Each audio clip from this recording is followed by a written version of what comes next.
어.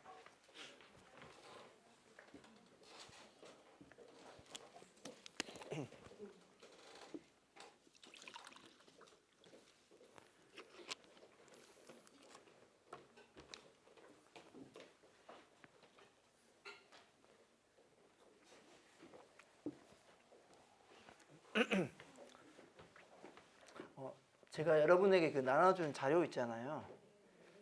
사실 제가 오타가 많아요. 네, 오타가 많아서. 네, 그래서 어제 또 보니까 또 오타들이 많더라고요. 그래서 제가 막 수정하고 그랬는데, 예, 좀 너그럽게 이해해 주시고, 틀린 게 있으면은, 오타구나 생각하시면 되겠습니다. 네, 저희가 이제 에스더를 이제 볼게요. 에스라 니에미야 같은 경우에는 돌아온 자들에 대한 이야기를 하고 있잖아요. 그래서 그들 가운데 하나님이 여전히 돕고 있고 그들 가운데 하나님이 어떻게 역사하고 있는가에 대한 이야기가 사실 에스라 니에미야에 담겨 있다면, 에스더는요 돌아오지 않는 그 백성들에 대한 이야기를 담고 있습니다.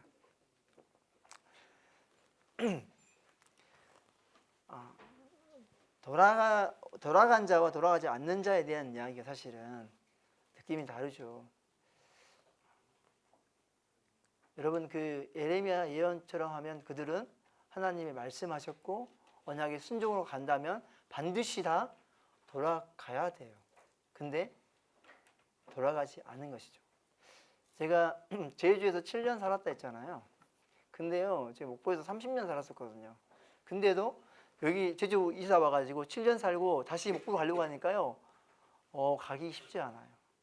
왜냐하면 이미 저의 생활 터전이 됐잖아요. 집이 있고, 뭐 저희 집은 아니지만 얹혀 이렇게 세를 내고 살지만, 그리고 나의 그 가족, 그 관계에 있던 사람들 다 여기 있고, 그때는 이제 싱글로 결혼해서 와서 이제 자녀 없이 있었다가 자녀가 이제 생겨서 이제 이곳에서 이제 아이들도 어린이집도 보내고 이제 안정화된 생활을 하고 있는 거죠. 근데 다시 돌아갈 거 생각하니까, 돌아가면 잘 살 수 있을까? 뭐 이런 어떤 제 안에 어떤 두려움들이 있더라고요. 제주도에서요 70년 산 거 아니고요. 7년이요 7년. 많이 더 산 것도 아니에요. 그런데도 제가 다시 결정하고 가는 데는 쉽지 않았어요. 그러니까 저희 와이프도 제가 어제도 이야기했지만 하나님 말씀하시고 3년 전에 말씀하시고, 그리고 그 한참 지난 4년이 더 지난 다음에 와이프도 그래 하나님 말씀하셨어 하고 가기로 결정했잖아요. 쉽지 않은 것 같아요. 그런데 이 사람들은요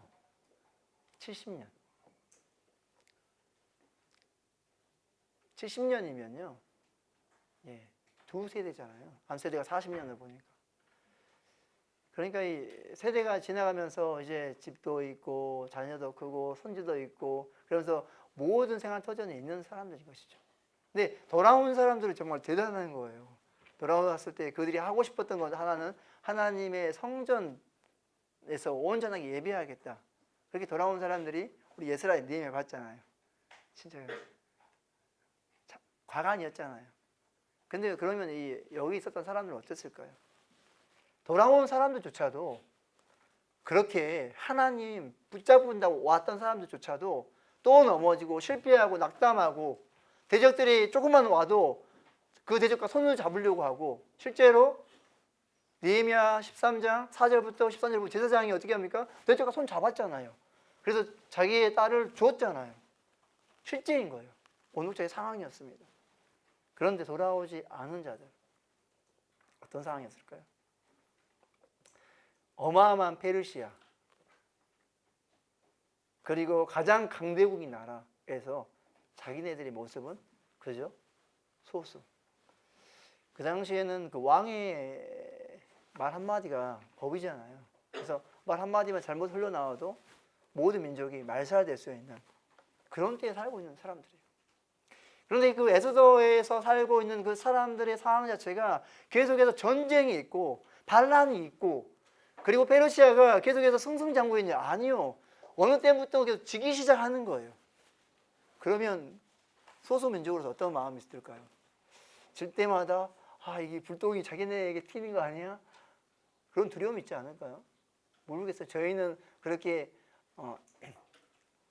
이렇게 민족 아래에 있었던 적이 저희 옛날 사람들은 있었지만 저희는 아니잖아요. 그래서 생소해요. 그게 뭐지? 이렇게 하는 그런 거죠. 그런데 실제로 그 원독자의 상황에 들어가 본다면 생각해 보세요. 자기 나라, 온 나라가 이걸 다스리는 것이 아니라 자기는 피지배국가 안에 있는 한 소수 부족처럼 그냥 미약한 민족이잖아요. 그럴 때 하나님의 언약을 지키지 않은 결과가 혹시나 하나님이 우리를 버리지 않았을까? 혹시나 하나님이 우리 언약에 신실하게 우리를 그 언약 백성으로 받아들이지 않고 있는 건 아닌가? 하나님이 진짜 하나님의 백성을 돌보고 있나? 이런 그런 두려움이 있지 않을까요? 하나님의 예언 자체가 하나님 말씀이 없었다면 이런 생각 안 하겠죠. 그러나 예레미야의 말씀과 같이 너희가 70년 차면 반드시 어떻게 하라고요? 돌아가게 될 것이다. 처음에 예레미야가 말했을 때는 얼마나 위로가 됐겠어요. 그래, 그 날만 기다리자. 70년만 찾아 참고 기다리자. 1년이 지났어요. 2년이 지났어요. 10년이 지났어요. 점점 기억이 가물가물해지는 것이죠. 왜요? 내 삶 가운데 만족하고 있는 것이니까. 70년이 지났어요. 이제 모든 것이 내 삶의 전부가 돼버린 그들에게 돌아가라고 했을 때 돌아간 자들과 돌아가지 않는 자들, 돌아가지 않는 자들의 이야기가 이제 나오는 것입니다. 그러니까 돌아가지 않는 자들의 그 마음 상태, 늘 내가 왜 그때 순종하지 못했지? 어려움이 있을 때마다 하나님 나를 버리신 건 아닐까? 이런 마음이, 이들은 이미 말씀을 들었던 자들이고 그 말씀들 실제로 성취가 이루어진 것을 보았다라는 것이죠. 여러분 그 신명기를 보면요, 신명기 17장인가요? 기억이 가물가물한데 참 선지자와 거짓 선지자를 구별하는 그 구별점이 있습니다. 그러니까 이 사람이 참 선지자인지 아닌지 하나님 우리가 어떻게 알 수 있습니까? 라고 백성들이 물어보거든요. 그때 하나님이 이렇게 이야기하는 거예요. 참 선지자는 반드시 예언이 성취되어지고 거짓 선지자는 성취가 되지 않는다. 그러니까 예레미야 예언이요 70년이 지나고 나서 반드시 성취되어졌다는. 그러니까 이건 하나님의 말씀인 것을 눈으로 직접 들었던 것이 경험되어지는 것이잖아요. 그럼에도 불구하고 그들이 어떻게 해요? 하나님의 말씀에 순종하며 갔냐? 안 갔다라는 것이죠. 그런 자들의 지금 이야기를 지금 담고 있습니다.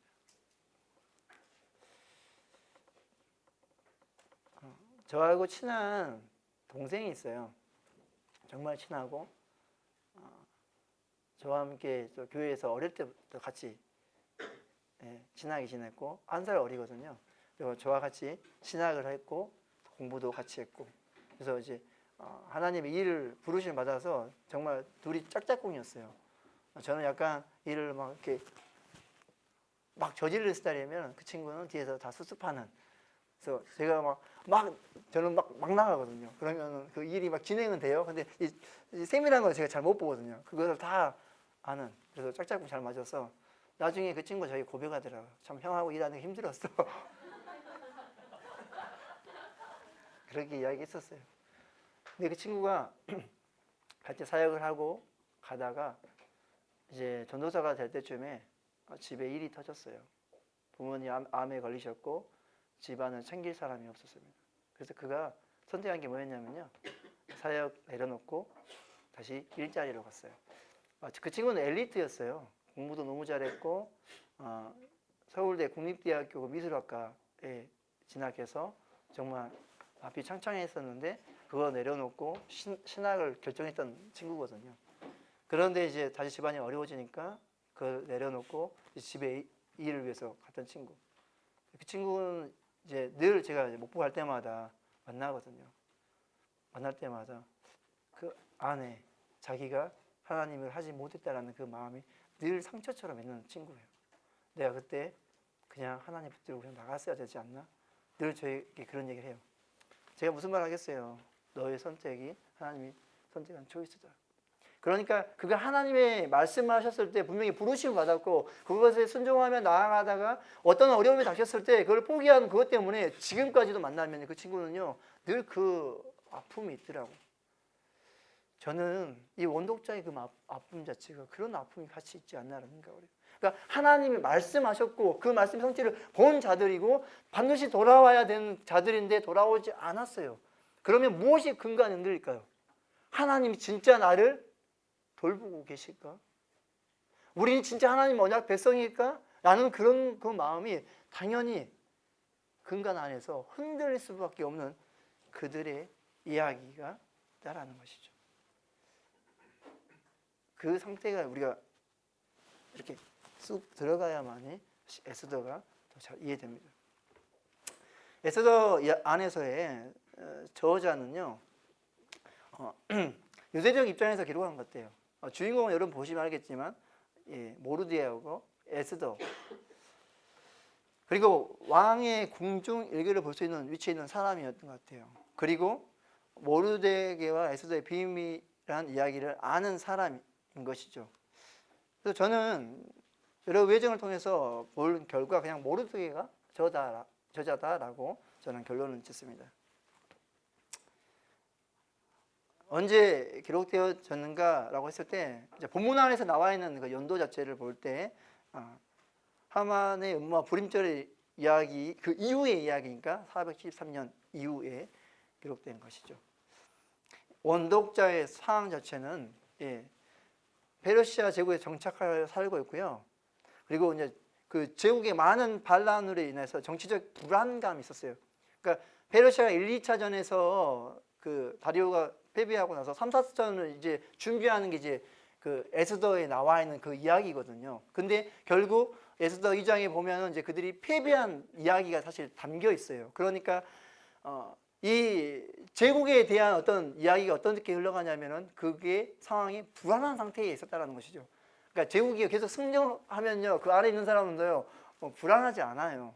근데요, 제국이 반란이 계속 일어나고 계속 전쟁했는데 그리스한테 계속 패배하는 거예요. 마라톤 전쟁부터 해가지고 계속 패배하는 것이죠.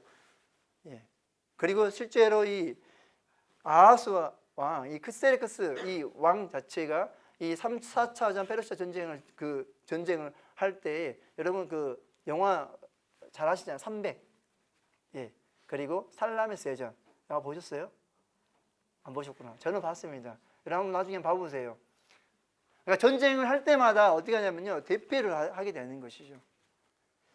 그러면서 이제 그 어떤 문헌에 보니까 그가 계속해서 전쟁에 패하니까 마지막 그 전쟁에 패하고 나서 그가 남긴 글이 하나 있어요. 나의 모든 주권이 하나님 앞에 있다. 그런 글귀가 있더라고요. 제가 예전에 그걸 찾았던 그 자료가 있는데 다시 찾아서 하려고 하니까 없어요. 죄송합니다. 그거 있었으면 참 좋았을 텐데. 아무튼 지금 현재 상태가 어떤 상태냐? 국가적 상태가 불안전한 상태였다는 것이죠. 그러나 원독자들은 어떤 포로적인 바벨론에서 어떤 포로적인 생활 자체가 그냥 완전 그 포로 생활이 아니라 정치적 위에도 올라갈 수 있는 그 자체를 볼 수 있습니다. 그러니까 모르드게를 봐도 알 수 있잖아요. 왕이 다음과는 아주 높은 위치에. 그러나 그런 위치에 있다 할지라도 여전히 우리의 민족은 자국민은 아니잖아요. 옆에서 끼어 사는 소수민족인 것이죠. 저희는 소수민족이 안 돼서 잘 마음 모르겠지만 소수민족가 쉽지 않잖아요. 그리고 나서 이제 1차 포로 기간은 80년이 지나갔고 선전 왕국 30년이 지나간 그 시점의 그 이야기를 지금 다루고 있습니다. 예루살렘에 귀환하지 않고 여전히 남아있는 자들, 그 자들의 상황 자체는요, 역사적인 배경 그 자체만 모아도 나라가 불안하고 전쟁에서 페르시아가 피할 때마다 늘 두려움에 떨 수밖에 없는 그들. 이거는 먼저 여러분 나중에 자료 드렸으니까 그냥 보시면 돼요. 그러고 있는 그들의 상황이었다는 것이죠. 그러니까 이 크세르크스가 전투할 때 왕이 마라톤 전투에서 패하고 그리고 이 테모 전투, 그러니까 영하 300에 대한 이야기를 다루고 있는 것이죠. 그리고 살라메스 해전. 그러니까 계속해서 전쟁에서요 승전을 하는 것이 아니라 계속해서 패배를 하고 있는 상황인 것이죠. 그럴 때 얼마나 불안하겠습니까? 두렵지 않겠습니까? 혹시 이 불똥이 우리에게 되지 않을까? 그러면서 돌아가지 않는 자들은 우리가 돌아가지 않는 것 때문에 하나님 우리를 버리셨을까? 하나님은 살아계신가? 우리는 과연 이 땅에서 무엇을 붙잡고 살아가야 되는가? 하나님의 우리가 언약 백성인가? 라고 하는 질문을 던지는 그들에게 이 에스더는요, 하나님이 너희 남은 자들도 하나님이 구원하신다. 남은 자들도 하나님이 너희를 돌보신다. 라고 주는 메시지가 있습니다. 근데 이 에스더에서는요, 하나님, 성전, 제사, 율법에 대한 언급들이 없습니다. 에스더에서는요. 혹시 발견되면 저에게 카톡으로 남겨주세요. 없어요. 그러니까 하나님에 대한 그 자체가 일어나지 않고 있는 것이죠. 그런데요, 이 에스더 안에서의 어떤 일들이 일어나냐면 우연처럼 이상한 일들이 계속 벌어지고 있는 것이죠. 세상에서는 이것을 무엇이라고 표현하냐면 우연이라고 합니다. 그러니까 우연처럼 뭔가가 계속 일이 일어나고 있는 것이에요. 이거 뭐지? 왜 이렇게 일어나지? 그런데요, 에스더 안에서는 그것을 뭐라고 표현하냐면요, 하나님의 섭리라고 합니다. 하나님의 보이지 않는 손이 지금 하나하나 계획하고 있는 것이죠. 그러니까 이 계획 자체가 에스더, 모르드게, 왕, 하만만 알고 있는 비밀 아니에요. 그러니까 다 모르죠. 그것을 지금 누구에게 보여주고 있는 거예요? 원독자에게 알려주고 있는 거예요. 그러니까 원독자들은 나중에 불임절이해서 우리가 죽을 수밖에 없었는데 살았다, 이 정도 알고 있겠죠. 근데 그때 했던 사람이 누구예요? 에스더와 모르드게. 모르드게 너무 감사해요. 에스더 짱 이러고 있었겠죠. 근데 실제로 그때 에스더와 모르드게를 움직이고 하나님이 어떻게 지금 계획하고 우연이라고 말하는 그 모든 계획이 다 무엇이었다? 하나님의 섭리였다라고 말하는 책, 그게 바로 에스더입니다. 그러니까 에스라, 느헤미야, 에스더는 동일하게 그 가운데 무엇이 있냐면요, 하나님의 손이 너희를 어떻게 돌보시고 있다, 너희를 인도하고 있다 라고 이야기하고 있는 책이 바로 에스라, 느헤미야, 에스더입니다. 특히 에스더는 하나님이 너희를 얼마나 돌보고 있는지, 그 수산성 작은 그 지역 안에서 일어난 그 모든 일을 자세하게 왕과에 대하 모르드게 대하 이걸 자세하게 설명하면서 우연처럼 보여요. 그러나 이것 자체가 다 무엇이었다? 하나님의 섭리였다 라고 이야기하고 있는 것이죠. 그래서 내용 자체는요, 여러분 그냥 내용 자체는 제가 강의하지 않아도 여러분이 그냥 보시기만 해도 사실 너무나도 쉽게 알 수 있는 내용입니다. 그래서 저는 그 에스더서 자체에 대해서 할 때 제가 이제 원래 3일 강의였거든요. 근데 이제 일정 때문에 이틀 강의로 해달라 해가지고 많이 뺐어요. 빼다 보니까 뭘 뺐겠습니까? 에스더를 많이 뺐습니다.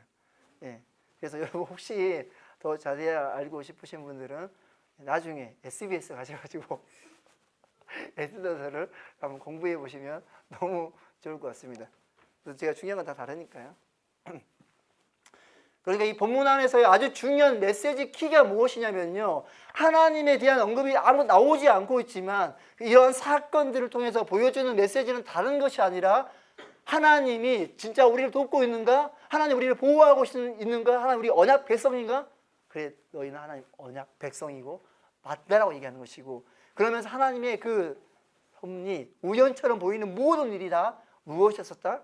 하나님의 섭리였다라고 이야기하고 있는 책, 바로 이것이 바로 에스더입니다. 그래서 에스더는요, 너무 간단하게 되어 있어요. 뭐 1장부터 3장 이야기가 민족의 위기, 그리고 4장부터 7장의 이야기가 믿음의 결단과 역전, 그리고 유다 민족의 승리로 되어 있고요. 짧게 이렇게 보면은 유다 민족의 위기와 도전, 그리고 6장부터 10장의 이야기가 유대 민족의 승리와 불임절에 대한 이야기가 있는 것이죠. 그래서 1장 왕의 잔치, 2장 왕후거단 에스더, 3장 하만의 음모, 4, 5장 에스더의 결단, 6장 종기계된 모르드게 7, 8장 하만의 몰락과 유대민족의 승리 9장 10장 불임절에 대한 이야기예요. 사실 이 메시지 안에는 사실은 다른 게 들어있는 것이 아니라 들어있는 건 다 하나예요. 하나님의 손, 하나님의 도우심, 이게 다 주입니다. 그러니까 제가요 뭐 다른 거 뭐 이상한 거 내릴 수 있는 게 아니에요. 그냥 이 에스더 자체는 처음부터 끝까지 단 하나만 이야기하고 있어요. 뭐냐면 하나님의 손이 너희를 돌보고 있다. 그 얘기하고 싶은 거예요. 너무 심플합니다. 너무 간단해요. 그러나 그 메시지가 원독자에게는 가장 크게 다가오는 메시지인 것이죠. 왜냐하면 우리가 돌아가지 않는 것에 대한 불안함. 하나님 우리를 버리지 않았을까? 우리를 진짜 돌보실까? 하나님 너희 버린 적이 한 번도 없어. 너희를 여전히 돌보고 있다. 그 하나님의 세밀한 손이 작은 것 하나를 움직여서 이렇게 하다 보니까 하나님이 그 손이 보이기 시작하는 것이죠. 그들에게 에스더를 통해서 정확하게 알려주고 있습니다. 여러분 하나님의 섭리를 아시나요? 하나님 섭리 잘 아시죠? 저는요 결혼할 때 저희 와이프하고 만나는 과정 자체가 저는 진짜 하나님의 섭리였거든요. 저희 와이프가요 저하고 원래 소개팅 되기로 되었던 건 아니고 저의 친한 동생과 소개팅을 하게 되어 있었어요. 그래서 그 친한 친구 동생을요 제가 아침에 만나서 교제를 했었거든요. 그래서 내가 어디 가냐 물어봤거든요. 그러니까 아무 말도 안 해. 있어요. 그러면서 갔어요. 가가지고 갑자기 저녁에 저한테 전화가 왔어요. 저기 형한테 딱 맞는 사람이 있는데 혹시 소개시켜줄까? 그런 거예요. 그래? 그러면 소개시켜줘. 그래서 이제 저희 와이프하고 연결돼가지고 저희 와이프는 그때 광주에 있었고 제가 목포에 있었는데 저희 이제 목포에서 이제 광주에서 만나려고 하는데 그때가 주일날이었었어요. 네, 그때 제가 교회를 상주했었거든요. 제가 3시에 교회가 다 끝나요. 그래서 그때는 제가 못 만납니다. 근데 와이프가 비행기가 제주에도 와이프 살았었거든요. 근데 그때 광주에 어떤 컨퍼런스 때문에 왔었어요. 그때 와이프는 YM 간사였었고 그래가지고 그때 이제 그 4시 비행기 타고 가야 되는데 그래서 그래요 인연이 아닌가 봐 이런 마음을 제가 가지고 제가 생각했었어요. 이게 비행기 시간이 뒤로 미쳐지지 않거나 와이프가 하루 자지 않거나 그러면 절대 못 만나는 거예요. 그리고 제가 그때 사진을 받았다 했잖아요. 그 뒤에 이야기 안 하겠습니다. 그래서 제가 인연이 아닌가 하고 제가 했는데 갑자기 연락이 왔어요. 그날 그 예배 드리고 있는 그 3시 정도에 비행기를 뒤로 미뤘습니다. 7시 비행기로 미뤘대요. 근데 미뤘을 때 딱 2자리가 있어서 미룰 수 있었다 하더라고요. 그때 와이프하고 와이프 친구가 있었거든요. 그러냐고 그래서 가서 이제 만나게 되었는데 만나자마자 이 사람이구나. 알게 됐죠. 근데 제가 이제 나중에 이제 알게 됐어. 저희 와이프한테 알게 들었죠. 그때 그 친구하고 그 와이프 소개해준 친구하고 아내하고 만났는데 그 만남의 그 자리 소개팅의 자리였어요. 점심 때 만났대요. 만남의 자리에서 만나서 이제 이런저런 이야기하죠. 자기 소개도 하다가 갑자기 그 친구가 이렇게 만나서 이야기하는데 그 자매님의 그 비전을 물어봤을 거 아니에요. 물어봤는데 자기는 주얼리 사업을 통해서 이게 열방에 나갔으면 좋겠다라는 것들을 이야기했대요. 근데 그 말을 딱 하자마자 갑자기 이 친구가 망치로 딱 맞은 것처럼 네 사람 아니다. 제 이름이 생각났고 저를 소개시켜달라고 하나님이 그렇게 직접 말씀하셨대요. 그러니까 하나님이 이제 그 소개팅 자리에서 그 친구를 통해서 이 자매는 너 사람 아니고 나한테 소개시켜준다고 그때 그 자리에서 소개팅 자리에서 그래서 그 친구예요. 센스 없이 바로 그 자매님한테 저희 와이프한테 하나님 저기 말씀하셨어요? 제가 아니라 다른 사람 소개시켜줘야 된대요. 그렇게 말씀한 거예요. 황당하죠? 근데요 그때 그 친구하고 저는 모바일 DTS 그 친구는 찬양 DTS 갔었거든요. 09년도에. 그리고 나서 몇 년 뒤에 소개팅 받았던 건데 근데 그때 제가 와서 DTS 받고 너무 좋잖아요. 그 친구 만나가지고 너무 좋았어 이야기하다가 혹시 DTS를 다 받으셨으니까 강사들이 오셔서 예언해 줄 때 있잖아요. 예언 받으셨나요? 예언 받았는데 저 예언 가운데 그 예언해 줬던 분이 저희 배우자에 대한 이야기를 했을 때 배우자는 너는 반드시 주얼리 사업을 하는 자매를 만날 것이다라고 저기 이야기했고요. 그 친구한테 제가 그때 만나가지고 제 예언 이야기하면서 야, 내 와이프는 있잖아 주얼리 사업을 할 사람 만났는데 그렇게 제가 그냥 이야기했었던 거거든요. 근데 그 친구가 갑자기 그 와이프를 만났을 때 그 비전을 들었을 때 자기가 아니라 저를 소개시켜준다. 그래가지고 만나서 결혼했습니다. 정말 우연인가요? 저는요 저희 와이프를 만나기 위해서 정말 세밀하게 하나님이 제가 그 친구를 만나서 이야기하게 됐고 그 친구가 자매의 이야기를 듣다가 갑자기 하나님 말씀하셨고 비행기표가 연기된 것도 그렇고 모든 것 자체가 하나님의 섭리인 것이죠. 너무나도 좋은 사랑스러운 저희 와이프를 만나게 된 것이죠. 감사하지 않겠어요 제가? 너무 감사해요.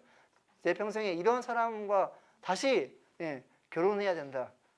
이런 마음이 있겠죠. 저희 와이프는 잘 모르겠지만 이런 하나님의 섭리 자체를 여러분들 경험한 적 계신가요? 다 경험하셨겠죠. 하나님의 섭리요. 우연처럼 보였던 모든 일을 뒤돌아보니까 하나님이 처음부터 끝까지 다 나를 계획하고 어루만졌었구나. 그냥 저는 결혼에 대한 이야기 하나만 이야기했는데 제 삶 가운데 하나님의 섭리가 하나님의 손이 한 번도 만져지지 않는 적이 없는 것이죠. 다 하나님의 손에 의해서 제가 나아갈 수 있는 것이죠. 이 에스더에서도 동일하게 그런 이야기를 담고 있습니다. 에스더가 약간 어떤 식이냐면 이야기처럼 되어 있어요. 그래서 처음 시작이요 왕의 잔치입니다. 이제 아하수에로가 이제 왕이 된 3년 만에 이제 그 아버지가 그리스하고 전쟁에서 패했잖아요. 그 패한 것에 대한 이놈의 그리스 그냥 한 번에 그러면서 사람들을 모아서 이제 전쟁을 준비하는 그 잔치인 것이죠. 그 잔치의 이야기를 하는데 무엇을 나타내냐면요. 다른 거 나타나는 것이 아니라 아하수에로 왕 그러니까 페르시아의 부강함에 대한 이야기를 사실 다루고 있습니다. 1장 1절부터 8절까지 가요. 다른 게 다루는 것이 아니라 페르시아가 얼마나 큰 나라인가를 지금 저자는 지금 보여주면서 가고 있는 것이죠. 나는 관대하다. 이 나라가 얼마나 크고 넓고 큰지에 대한 이야기를 하고 있어요. 그래서 이 잔치를 벌이고 있는데 어떤 사건이 하나 터지냐면요. 좀 민망한 사진이기도 하죠. 빨리 넘길게요. 어떤 사건이 터지냐면요. 왕후를 초청하는데요. 문제는 뭐냐면 거절한다는 거예요. 그러니까 그 당시에는 왕 앞에 나아가는 것도 불림받는 것도 누구의 결정이냐? 왕이 결정이잖아요. 그러니까 왕이 결정하면 반드시 나와야 되는 것이죠. 근데 왕후 에스디가 어떤 이유인지는 정확하게 잘 모르겠는데 거절했다는 것이죠. 그러니까 이제 나중에 그 어떤 글을 보니까 그 왕후 에스디가 거절한 이유에 대한 이제 의견들을 막 했더라고요. 보니까 원래 페르시아 원래 그 법 자체에는 법도에는 뭐가 있냐면요. 그 여인이 술 취한 남자 앞에 나가지 않는답니다. 원래 그 법도가 있대요. 여인이. 그리고 이제 이거는 이제 미드라시에서 나와 있는 건데요. 왕후 그 아스디에게 자기 아내의 아름다움을 보여주기 위해서 다 벗고 나오라고 했대요. 이거는 이제 미드라시에서 기록되어 있더라고요. 그러니까 어떤 이유인지 정확하게 모르겠어요. 근데 문제는 왕이 명령했는데 어떤 상황도 불구하고 왕의 법도 이런 게 뭐 필요가 있겠습니까? 왕이 말하는 그게 곧 법이고 진리인데요. 그 시대잖아요. 그런데 왕후 에스디가 따르기를 싫어했다라는 것이죠. 그러니까 전쟁을 준비하고 있고 잔치에서 이제 자기의 어떤 혁혁함, 아주 위대함을 드러내고 있고 마지막 잔치 마지막 날 자기의 그 자랑, 아주 뛰어난 미모인 와스디를 보여주고 싶었던 것이죠. 근데 그가 거절했어요. 자존심 상하죠. 이 거절하는 것 자체가 우연처럼 일어나고 있는 것이죠. 세상이 볼 때는 이게 우연처럼 보이는 것이죠. 그런데 처음부터 좀 이상하지 않으세요? 이야기의 처음 시작부터 뭔가가 일어날 것 같은 어떤 심상치 않은 이야기가 지금 일어나고 있는 것이죠. 그러니까 이 에스더 자체는요, 어떤 이야기 스토리처럼 전개되어 있다 보니까 어떤 문제가 지금 일어날 것처럼 보여주는데 그 문제가 우연처럼 일어나고 있다는 것이죠. 그래서 이 왕후 자리를 어떻게 하느냐면요, 폐위합니다. 자문관에게 물어요. 어떻게 할까? 남편을 멸시했습니다. 그래서 어떻게 할까? 법률을 기록하여 변기함 없이 왕후 와스디를 폐위해야 됩니다. 그래서 아하수에로 왕이 그렇게 해버리는 것이죠. 그러면 우연찮게 일어난 일 때문에 누가 폐위를 당하냐면 와스디가 폐위를 당해요. 그러면서 이제 2장으로 넘어갑니다.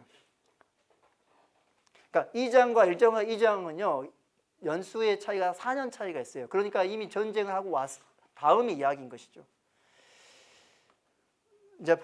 이제 에스더에 보시면 이렇게 되어 있어요. 그 후에 아하스의 왕의 노가 그침에 와스디와 그 행한 일을 그에 대하여 내린 조서를 생각하거든. 그러니까 예전에 했던 그 이야기가 기억났던 것이죠. 그러니까 이제 전쟁에서 피하고 난 그 다음의 이야기 사실을 다루고 있는 이야기인 것입니다. 그때 내가 괜히 그때 그랬어. 너무 아름다운 에스더 와스디를 왜 내가 폐위했을까? 후회하고 있는 것이죠. 그때 신하들이 눈치가 빨라요.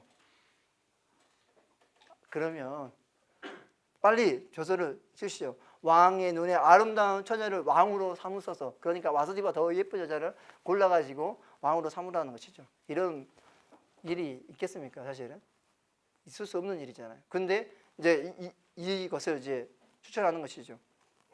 그리고 나서 이것을 알고 있었던 조상수성이 모르드게가 누구를 추천합니까? 에스더요. 그리고 궁녀를 주관하는 하게가 에스더를 좋게 보고 은혜를 베풀게 되는 것이죠. 모든 자에게 사랑을 받고 왕이 모든 여자보다 에스더를 더 사랑을 받게 되는 것이죠. 모든 처녀보다 왕 앞에 더 은총을 얻게 되었다. 이 왕후가 되기 위한 이 자체가 어때요? 우연처럼 일어나고 있다는 거죠.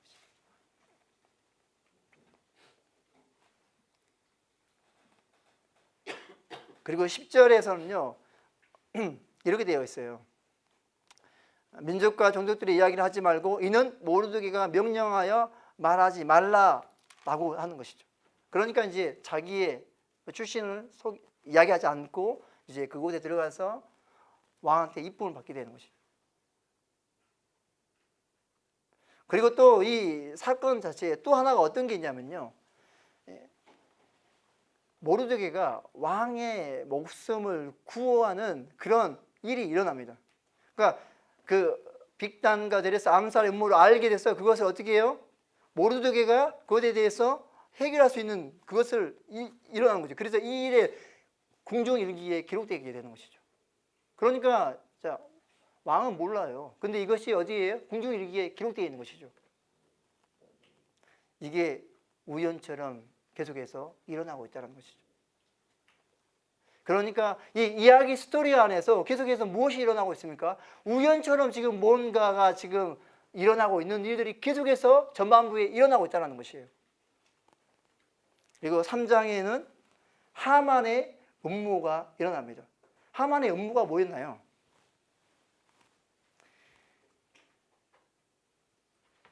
이 하만이 이제 아주 높은 위치에 올라가잖아요. 그런데 문제는 뭐냐면은 이 하만 앞에서 다 모두가 이렇게 인사하는데 이 모르드게만 인사하지 않는 거예요. 근데 이것을 보고 있던 어떤 신하가 고자질하는 것이죠. 어떤 한 사람이 인사하지 않고 있어요. 계속 이 사람은 어떻게 할까요? 그래서 이 하만이 보고 어떻게 합니까? 이렇게 하는 거죠. 온 나라의 유대인 곧 모르드게의 민족을 다 멸하고자 하는 것이죠. 그러니까 모르드게만 죽이기에는 자기의 성이 풀리지 않아서 모민족. 그래서 왕께 요청하고 조서를 내려 그들을 진멸하게 하는 것이죠. 조서의 내용이 이런 것입니다. 모든 유다인을 죽이고 도륙하고 진멸하고 재산을 탈취하라. 하만이 명령을 따라 조서를 쓰고 왕의 반지로 인을 치고 각지만 모든 민족의 조서를 보내는 것을 일어나는 것입니다. 그렇게 죽이려는 한 이유 자체가 3장 1절에서 6절에 나와 있어요. 모르드게는 무릎을 꿇지도 절하지도 아니했다. 모든 신하들이 왕의 명령대로 하만에게 꿇어 절하되 하만이 모르드게가 무릎 꿇지도 절하지 아니함을 보고 매우 노했다라고 하는 것이죠. 이 하마 자체가요,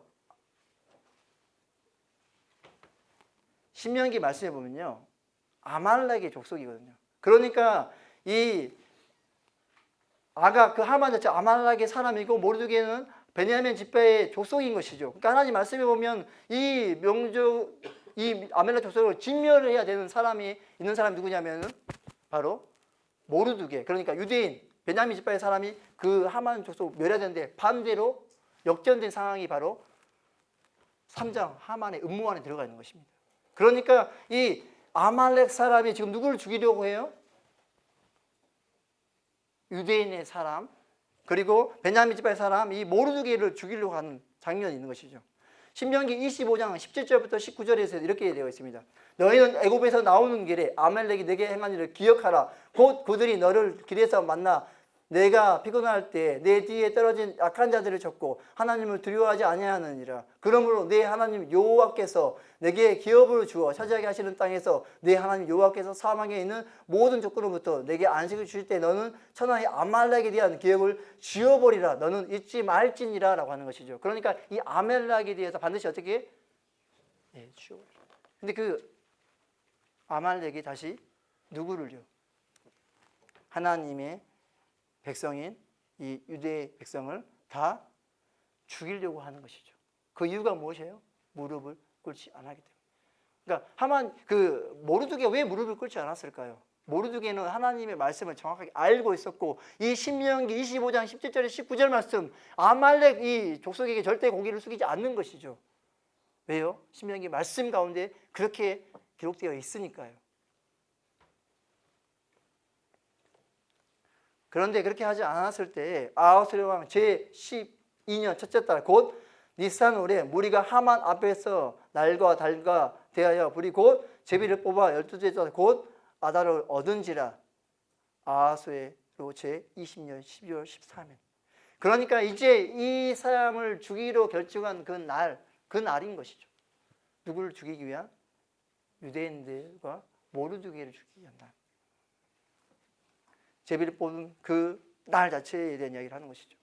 그러니까 이제 하만이 이제 누구를 죽이려고 하냐면요, 모르드게와 유대의 민족을 완전히 말살하기로 이제 하는 것이죠. 그때 4장 5장에서 그 에스더의 결단이 나오는데요. 그때 이 민족이 할 수 있는 힘이 뭐가 있었을까요? 아무것도 할 수 없었습니다.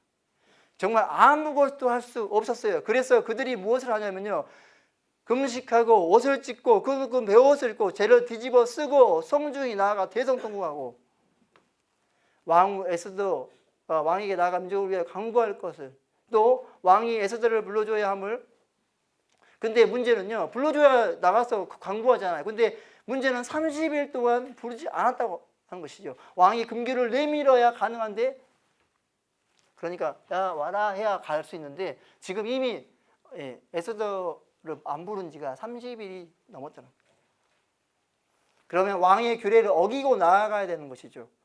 이것은 그러니까 유대인의 입장에서 아무것도 할 수 없었고 누구만 할 수 있었냐면 에스더만 할 수 있었어요. 근데 에스더조차도 나가면 어떻게 됩니까? 죽일 당할 수밖에 없는 겁니다. 그때 에스더가 어떻게 고백합니까?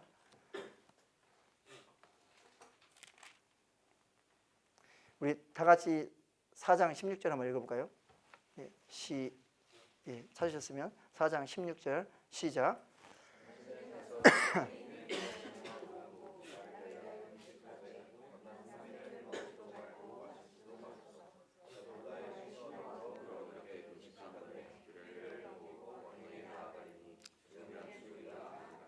그러니까 규례를 어기고 왕에게 나아가겠다. 다시 말하면 이제 왕이 죽여도 할 말이 없는 자리에 들어가는 것이죠. 그렇지만 내가 죽으면 죽으리라 하고 나아가는 것이죠.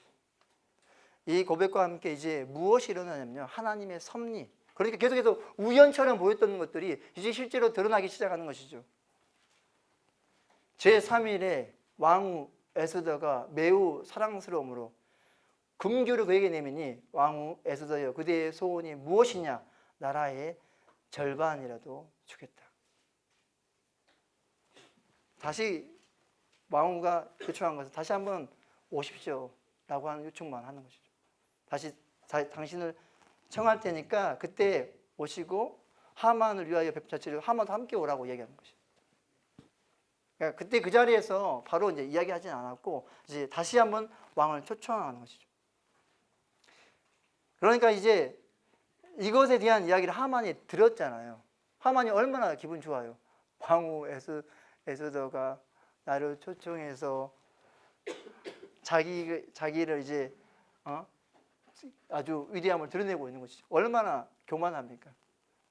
그러니까 이것 자체가 이제 그가 이제 어떤 거가 중요하냐면요. 모르드게를 달 50규빗짜리 나무를 세우는 것이죠. 자기 마당에.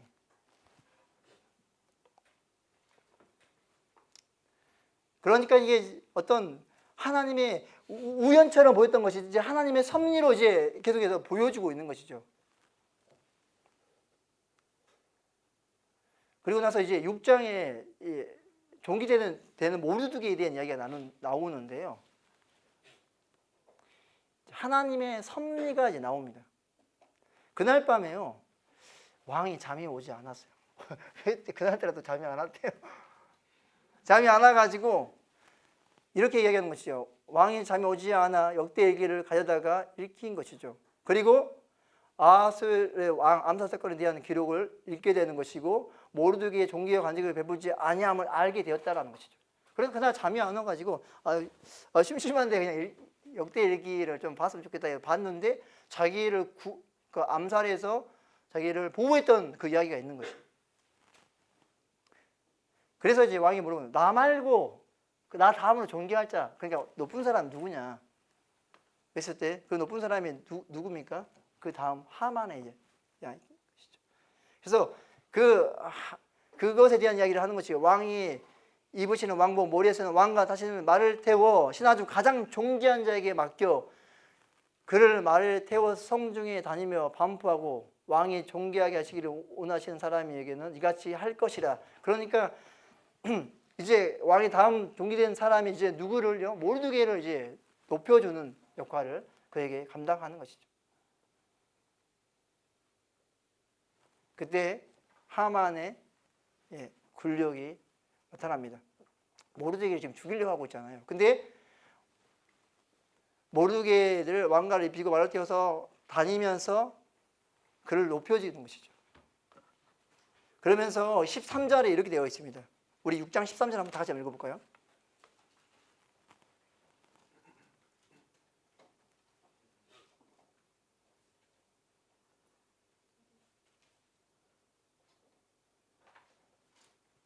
네, 다 같이 함께 13절 시작.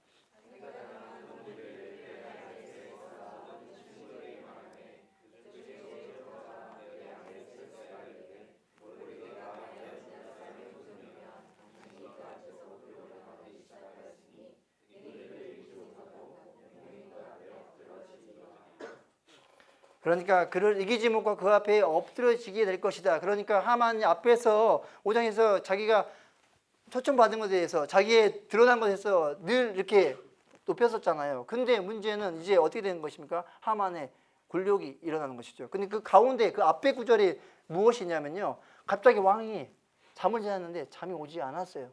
그래가지고 왕중의 일기를 역대 일기를 보다가 보니까 모르드게 이야기를 가지고 가는 것이죠. 그러니까 이것 자체가 그냥 우연처럼 다 일어나고 있는 일 같은데 그거 가운데 무엇이 있습니까? 하나님의 섭리가 지금 일어나고 있다는 거죠. 그러니까 계속 와스디가 왕의 존재에 나가지 않는 것부터 시작해가지고 그래서 에스더가 이제 왕후 발탁 가운데 왕의 눈에 꼭 들었고 그리고 모르드게가 왕을 구했던 그 이야기가 이제 어디서요? 6장에서 드러나는 것이죠. 그러니까 앞에서 존재로 보였던 그 하나의 우연 같은 것들이 이제 뒤에서 보니까 이제 뭘 하기 위한, 하나님의 섭리가 계속해서 진행되기 위한 하나의 일들이 일어났던 것이죠. 그러니까 앞에 처음 우연처럼 보였던 모든 것들이 지나고 보니까 어떤 것처럼 보이고 있는 것이죠. 하나님의 섭리로 지금 어떤 백성을, 유대인들을 온전하게 구원하고 그들을 높이기 위한 하나님의 돌보심을 저지하는, 의도적으로 이 수산상에 있었던 그 왕과 그리고 모르드게와 에스더만 아는 그 이야기를 다루면서 이게 우연이니 아니라고. 하나님의 섭리로 지금 너희를 돌보고 있다. 하나님의 손이 지금 너희를 만지고 있다.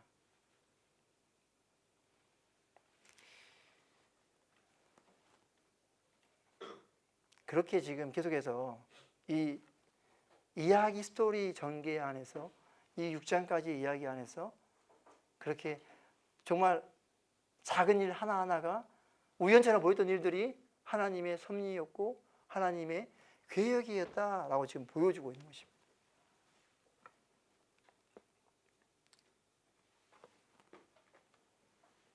이제 18장은 이제 하만의 몰락과 유대민족의 승리, 이제 4장 남았는데요. 우리가 또 조금 또 간식 타임이 또 있대요. 이때가 되면 항상 배고프다 해가지고 우리 같이 간식 먹고